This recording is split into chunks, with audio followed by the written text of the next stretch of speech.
J'ose croire que ça c'est pas arrivé pour rien, puis j'ose croire qu'aujourd'hui, on va être capable de prendre les mesures nécessaires pour protéger nos familles puis nos enfants. C'est votre devoir. Celle que vous venez d'entendre, c'est la mère d'une jeune femme tuée par un poids lourd à Vallée-Jonction il y a un peu plus d'un an maintenant. Elle presse Ottawa d'agir pour combattre le phénomène des chauffeurs à rabais, communément appelés chauffeurs Inc. Camille, elle s'est fait entendre aujourd'hui à la Chambre des communes.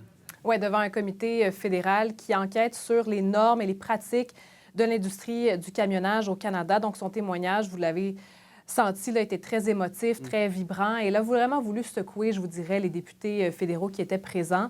La fille de Nathalie Poulain, Alexandra Poulain, 26 ans, est morte en décembre 2024 quand un camion a littéralement basculé sur sa voiture, l'a écrasée au pied d'une pente très abrupte à Vallée-Jonction, où d'ailleurs la circulation des poids lourds est restreinte. L'enquête policière est toujours en cours, mais Nathalie Poulain soupçonne que c'est un de ses chauffeurs Inc.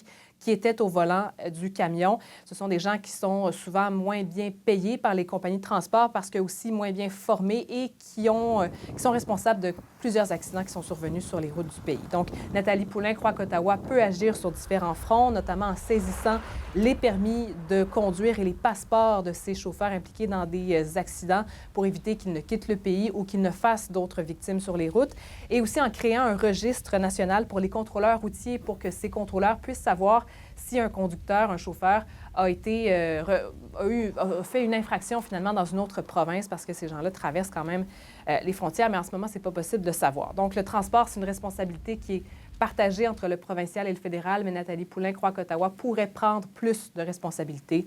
On peut écouter des extraits de son témoignage.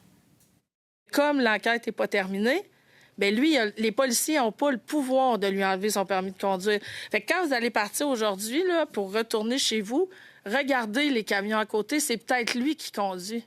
Le transport relève du fédéral. C'est vous qui dictez les lois, les barèmes. Je considère que si on ne s'attelle pas à la tâche, si le gouvernement ne s'attelle pas à la tâche, là, au prochain drame qu'on va avoir, là, bien, vous avez tous du sang sur les mains. D'ailleurs, des mesures temporaires seront bientôt mises en place sur les lieux de l'accident? Oui, le ministère des Transports du Québec veut savoir si la fluidité de la circulation et le comportement des automobilistes changent à cette intersection-là selon s'il y a des feux de circulation ou encore des panneaux d'arrêt. Donc, ces panneaux seront installés quelque part au printemps, nous dit-on.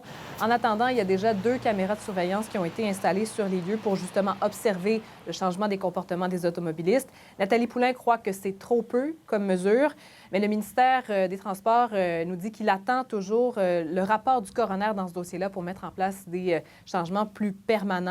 Et quant au comité fédéral dont il était question plus tôt, un rapport doit ultimement être rédigé, présenté au ministre fédéral des Transports ainsi qu'à ses homologues des provinces.